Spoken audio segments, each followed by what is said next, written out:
Good morning, St. Mo's. My name's Ian. I'm one of the pastors here, and it's good to be with you this morning. Call me unromantic, but I've never really liked the phrase fall in love and the other phrase fall out of love. To me, it just seems like it robs love of any sort of agency or responsibility. It treats love like some sort of weather pattern that you're just you're in for it, or you miss it. And I don't think that's the way love works. I wonder what you think. Anyway, this morning we are talking about really falling out of love and how it comes about that we can fall out of love with Jesus. For the next several weeks, we are going to be looking at the New Testament letter to the Ephesians. It is 6 chapters long, and this letter is dense and rich. We're not going to chew on every kernel in there, but we are going to hit some of the major treasure troves. We're going to be talking about the gospel, the good news of salvation in Jesus. We're going to be talking about what community looks like, what it's for. We're going to be talking about what the Spirit of God does in His people and offers for His people instead of racism. We're going to be talking about what it means to live Christianly. We're going to be talking about spiritual equipment for spiritual struggles. It's going to be really good stuff. I'm looking forward to it. The church that received this letter, the church in Ephesus, was by the end of the first century, about 100 AD, was the most influential of all of the churches. And what you might not realize is that we catch glimpses of this church throughout the New Testament, and not just in the book, the letter known as Ephesians, but also at several other points. So this morning, in order to introduce us to the church in Ephesus and to set us up for the letter Ephesians, I want to take a look, the last glimpse we have of this church, which comes to us in the form of a message or a letter to them in the very last book in the Bible, in the book called Revelation, in chapter 2, verses 1 through 7. That's dated to the very end of the first century, so mid-90s, late 90s AD, so roughly 30 years after the church in Ephesus started. At St. Mo's, we just are celebrating our 4th year, and this is a glimpse of the church in Ephesus at 30. If you haven't already read the teaching text, you can just pause me here. Go ahead and Google Revelation 2:1-7, and you can put in the letters NLT because I'll be teaching from the New Living Translation. The church in Ephesus by the end of the first century was the most influential of the early churches, probably both because the city of Ephesus was so strategic, more on that in a moment, but also because the church had this all-star roster of leaders. You can read about the start of the church in Acts chapters 18 through 20. It was founded by none other than the Apostle Paul and a couple of his friends married to each other, Priscilla and Aquila. They were from Alexandria. And my hunch is that Priscilla was a really, really exceptionally capable leader because she's usually listed first in the pair, which was very unusual in the first century. Later on, they rope in another talented teacher named Apollos. Paul goes away for a while, comes back, teaches more there in Ephesus, and ends up staying there, teaching in Ephesus for 2 whole years, which was really, I think, the longest he spent teaching and leading any one church in the New Testament. Once he moved on, he sent his disciple, probably his closest disciple, a man named Timothy, to lead the church in Ephesus. So a couple of coaching letters that we have later on in the New Testament called 1st and 2nd Timothy, those are most likely from Paul to Timothy as he is pastoring, leading, shepherding this church in Ephesus. So that's another glimpse into the life of that church about 5 years after it was started in the early 60s.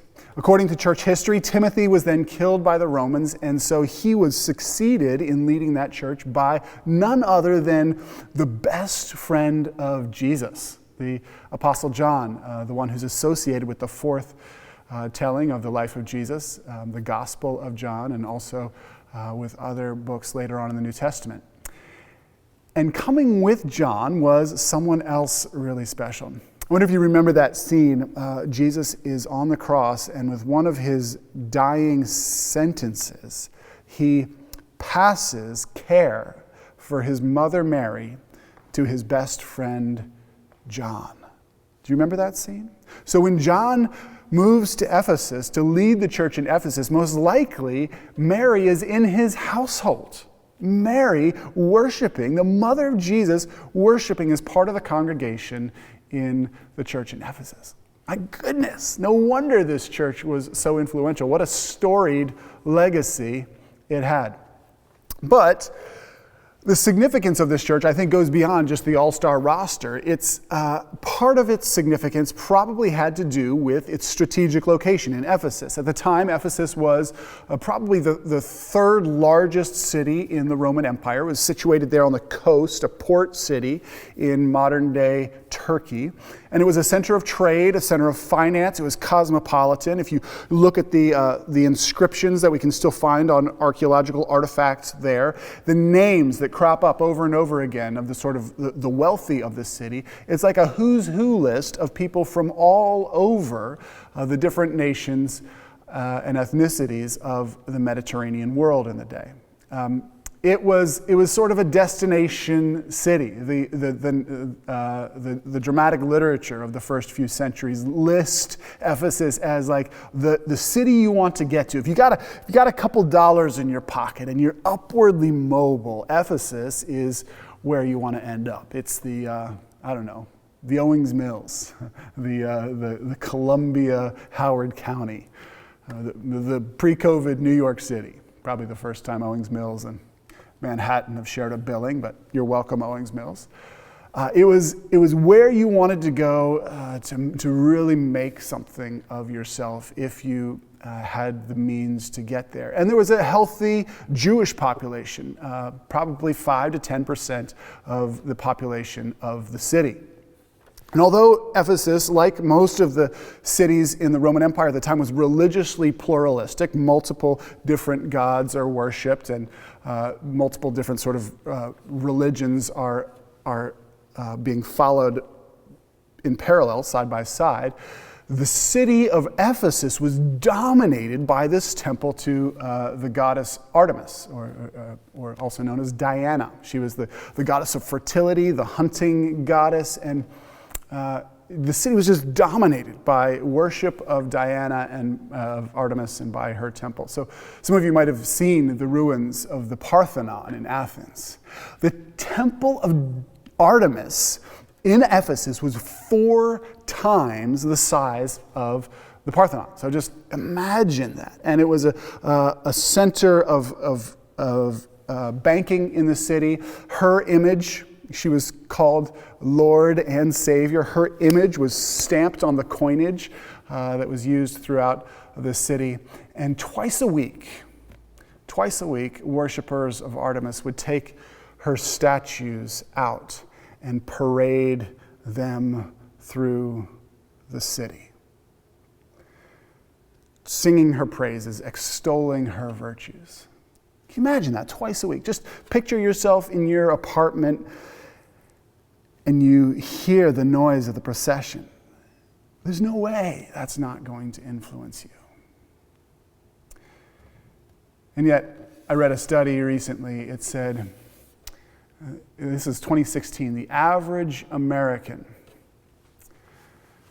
touches his smartphone 2,617 times a day.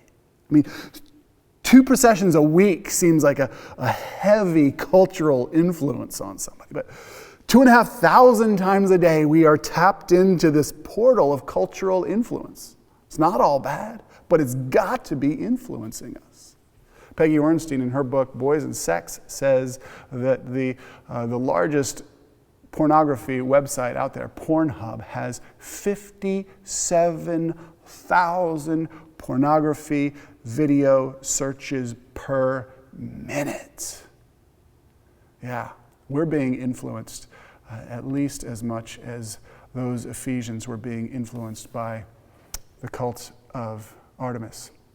One of the early scenes we see where the followers of Jesus have conflict with the citizens of Ephesus occurs when a silversmith notices that his profit margins are declining because people who formerly worshipped Artemis have leaned the weight of their lives on Jesus and are no longer buying little silver statues of her. And so he incenses a riot in the city.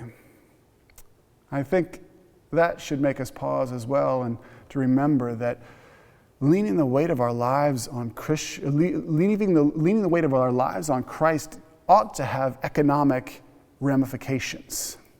Following Jesus ought to have social implications. If people in Baltimore City become Christians, it should be affecting the social fabric and it should be affecting the flow of money.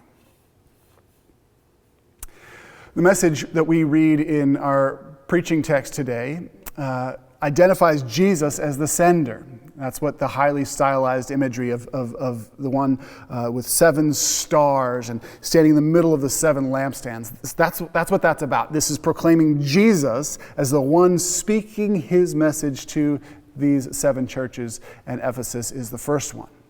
And he gives them this message sort of like a report card. He says, "You're working hard. I know the things that you're doing."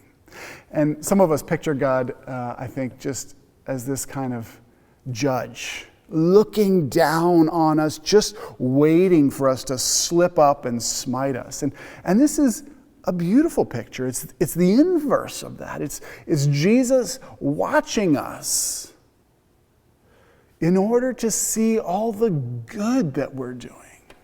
He's telling us that this church that's doing unseen grocery deliveries, that's doing hospital visits, that's doing these hidden acts of service that they probably assume they'd never get credited for, that Jesus sees them, he loves it, and he's honoring them for their hard work.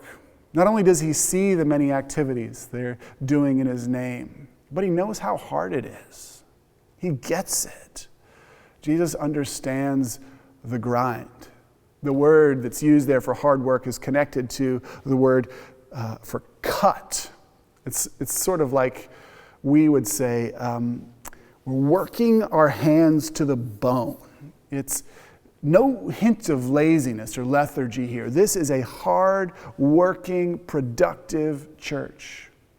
The second thing that he commends them for is their guarding of the truth. This is a church that's been blessed with solid Bible teaching from the earliest days. And when people came in with dodgy teaching and false credentials, this church had the nose to sniff that out. They had the discernment to figure out what was true, and truth prevailed.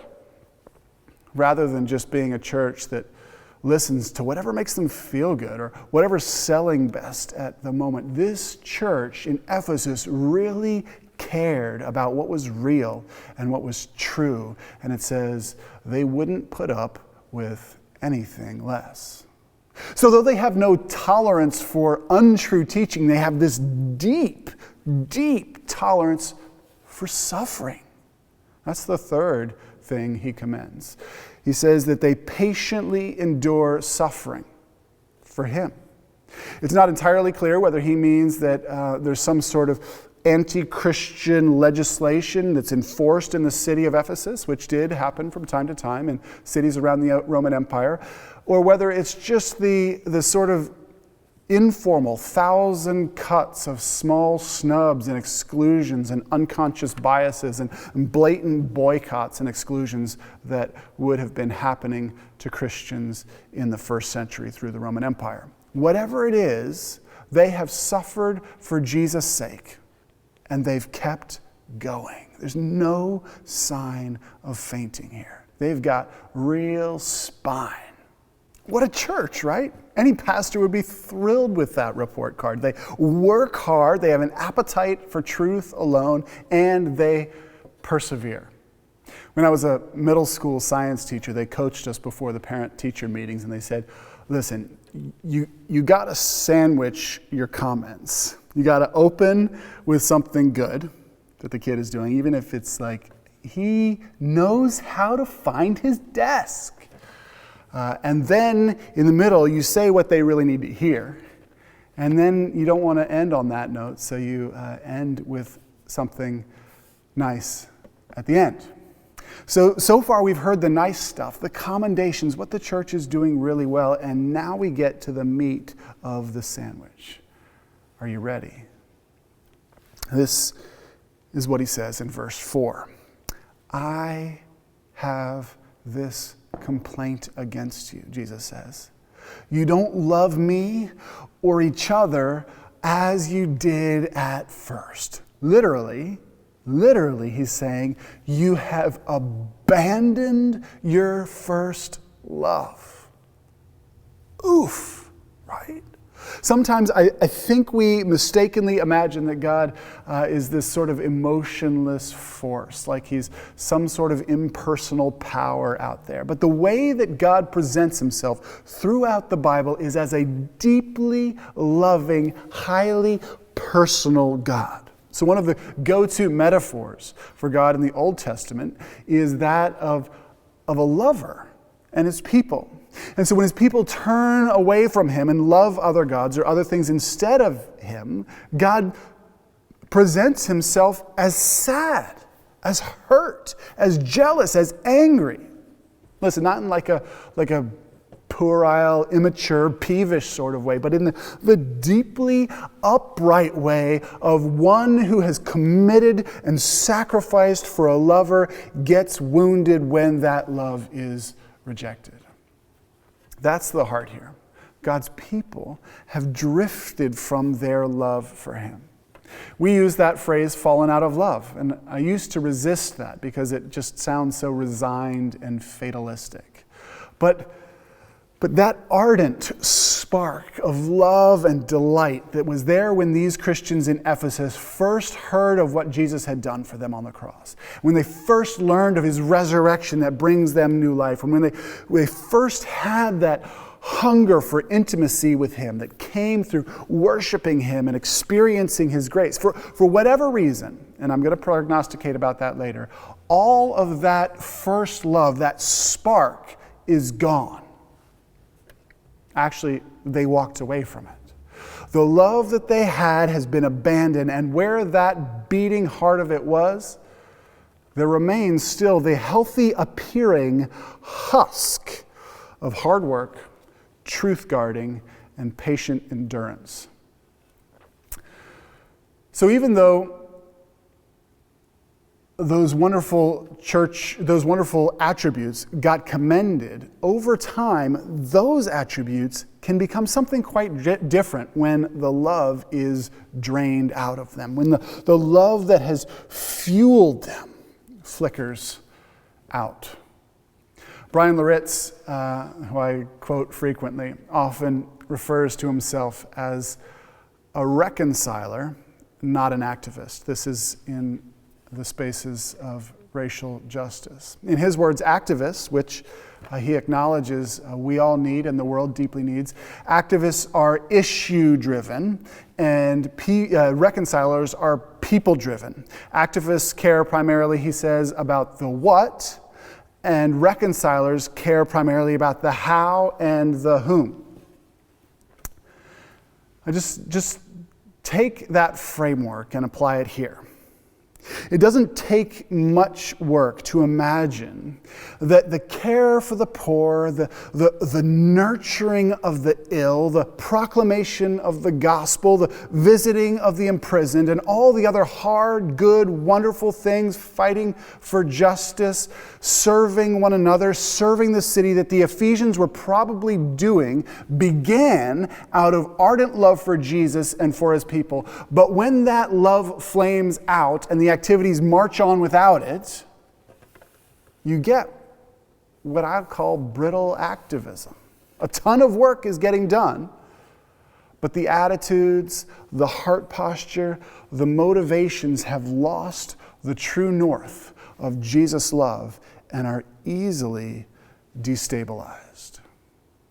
And similar, the appetite for truth that had served the Ephesians so well in sniffing out and resisting errant teaching, when it no longer hungers for the one who is truth himself, it easily gets twisted into this barren intellectualism, airy debates over obscure doctrines that are mainly about making us feel better about ourselves, fluffing up the people who are participating in the debates, or mean-spirited clashes over secondary and tertiary matters, and they only result in sideways energy and sidelined people.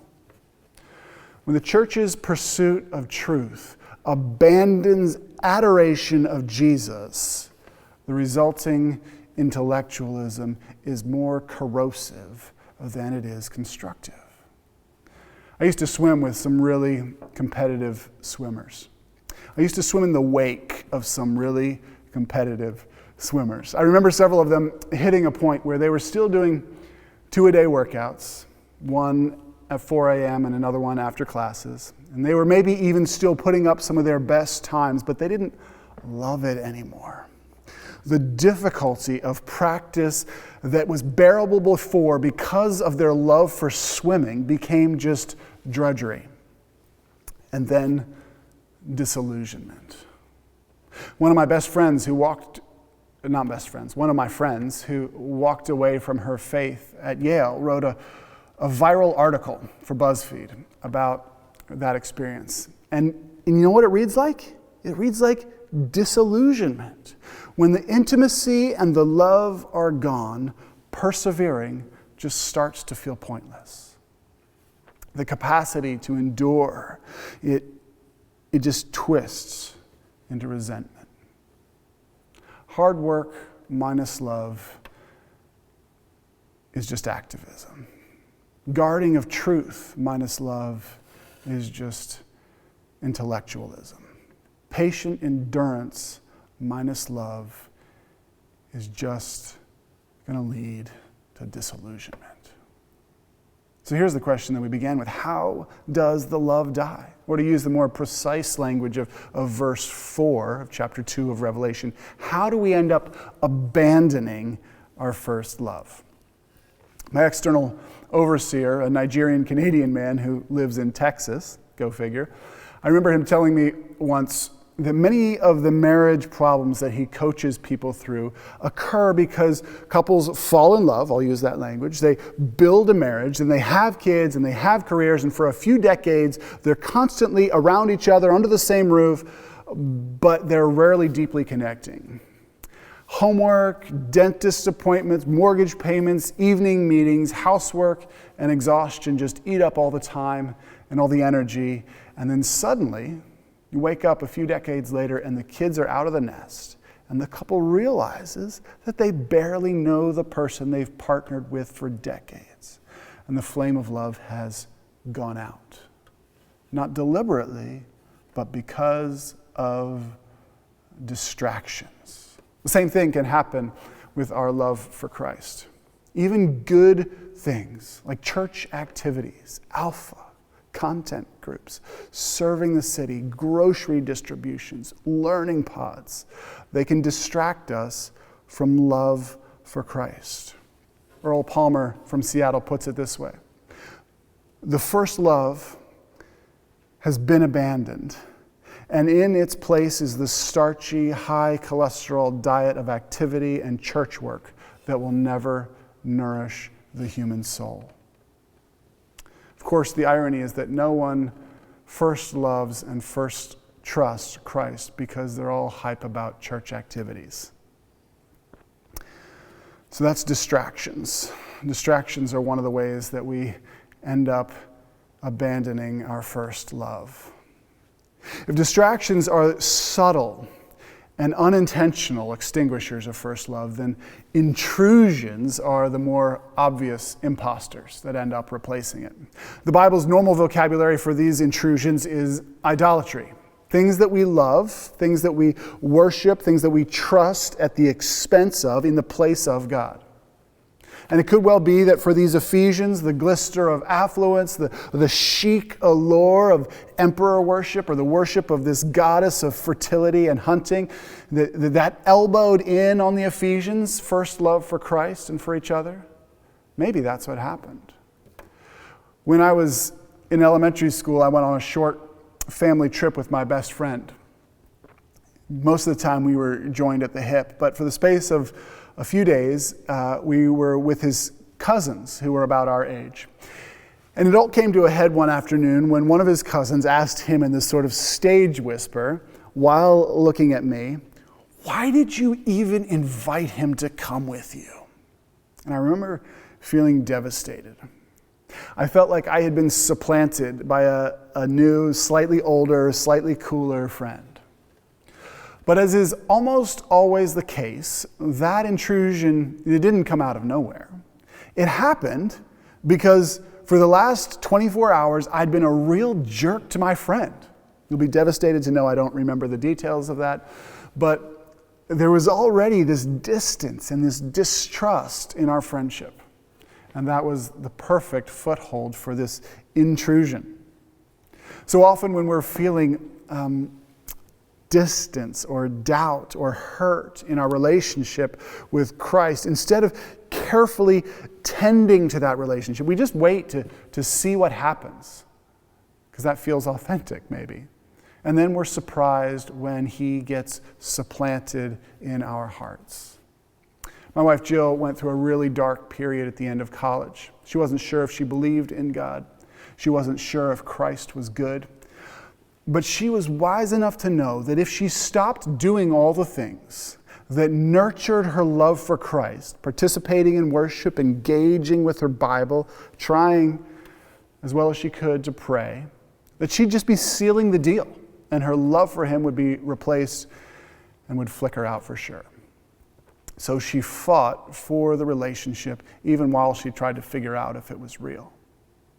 Distractions draw our heart's attention away from Christ, and intrusions capitalize on the distractions to replace our first love for him with a love or a trust or a worship for something else. Here's the rub for us, Samos. My own sense of 2020 is that it is rife with distractions and intrusions. Estimates are that 1 in 5 churches won't make it through the pandemic simply because enough people will stop worshiping. They're going to walk away from their first love. And I think that for many followers of Jesus, these unprecedented challenges of 2020, they're catalyzing, they're accelerating what was already going on in our hearts. Let me put it this way.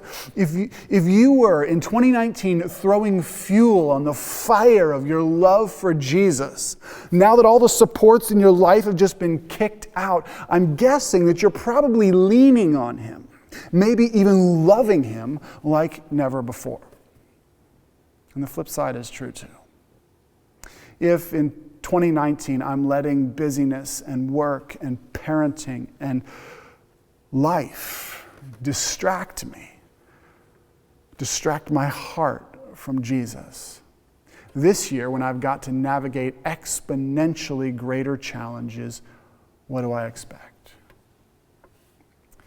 Jesus tells John in this message to give this letter to the church of Ephesus, not as a final exam, like, you failed, here's your score, but as a midterm progress report. There's in it an invitation to ask him for help. There's an opportunity to change. It isn't too late, he's saying. You can still rekindle your first love, and here's how to do it.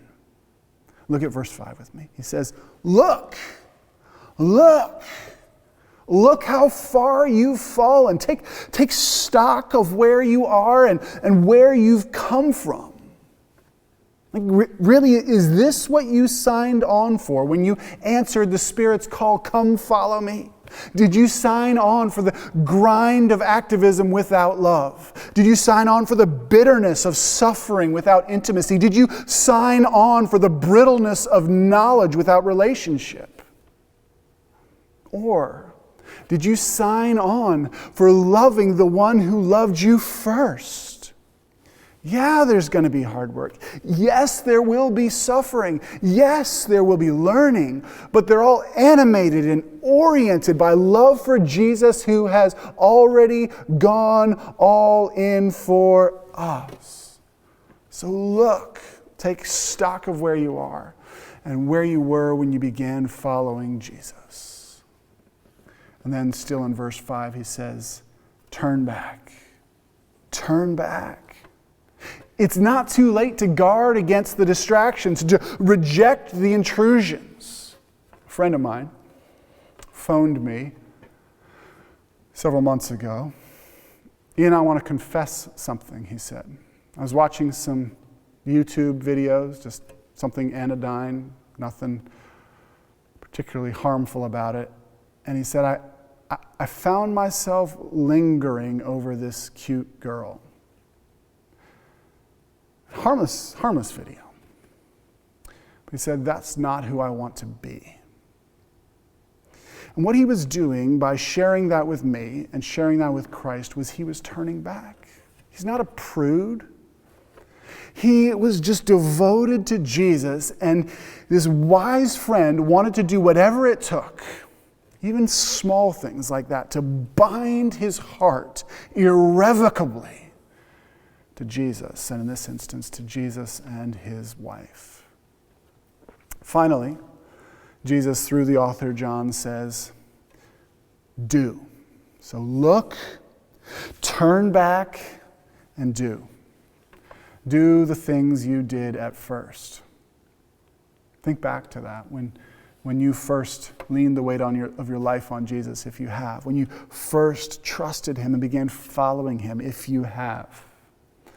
I'm not assuming you all have. I know many of you haven't, and I'm so proud of you and grateful for you checking this out and sitting and listening and doing the hard work of engaging your mind and letting your heart be open.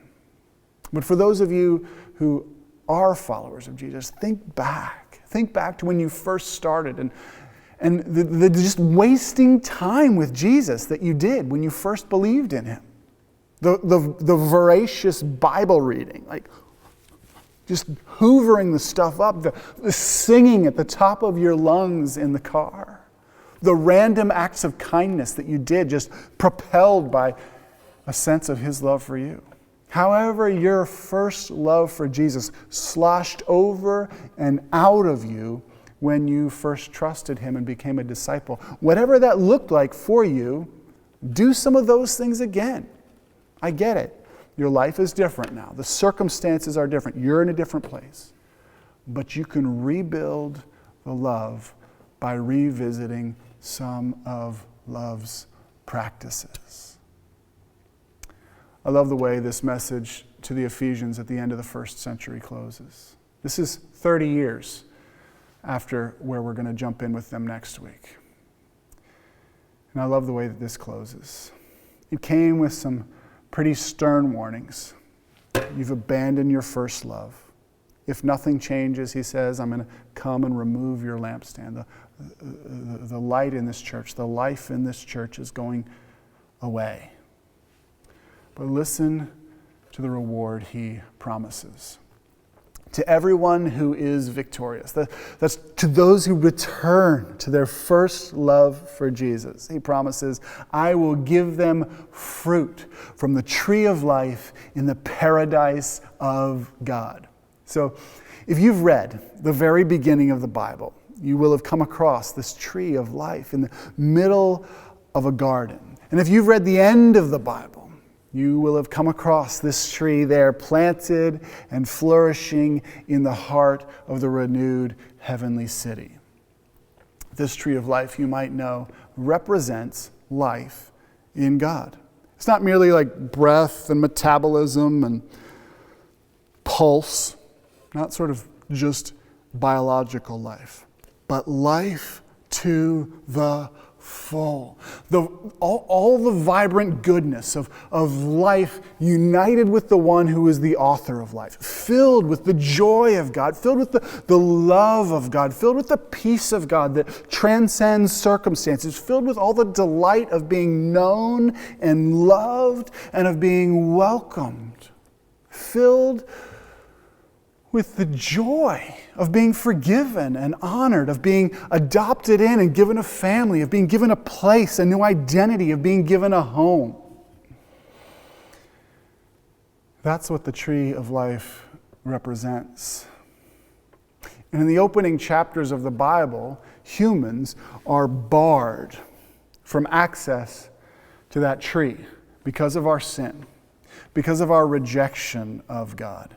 But in the last chapters of the Bible, not only do we have access to the tree, but it stands in the center, flowering with leaves that are for the healing of the nations and fruit that God offers to us. That here He promises to those who turn back to Him. The difference, of course, the difference between the beginning and the end, between the barred tree and the tree that we are promised to taste the fruit of, is Jesus, rejected by humanity, barred from the city, and Himself hung upon a tree so that we might be forgiven, so that we might be welcomed in Him. Jesus is our access to life in God in all its fullness. I don't know what the Spirit of God is doing in your heart as you hear this. But if you're realizing that maybe you've abandoned your love for Him, maybe the flame is flickering, or perhaps you've never yet responded to His love for you, then hear His words to the Ephesians, and this morning to me and to you. Jesus says, "Turn back to me. Do the things you did at first." Let me pray for you. Father, would you pour out your Spirit on this church? Would you rekindle, inflame in us our love for King Jesus and our love for each other? Would we show in actions, in service, in justice, in worship, the ardor of our affection for you and for one another?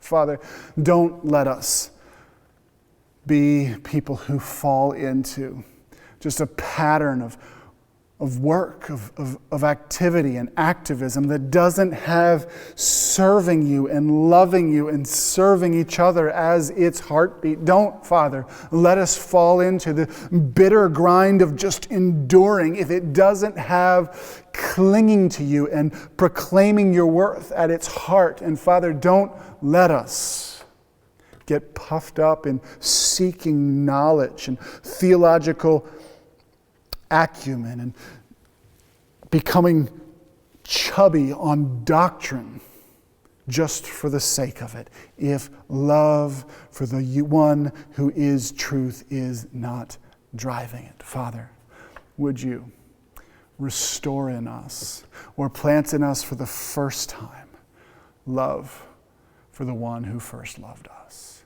In Jesus' name, for His glory, for our good, for the good of Baltimore, we pray. Amen.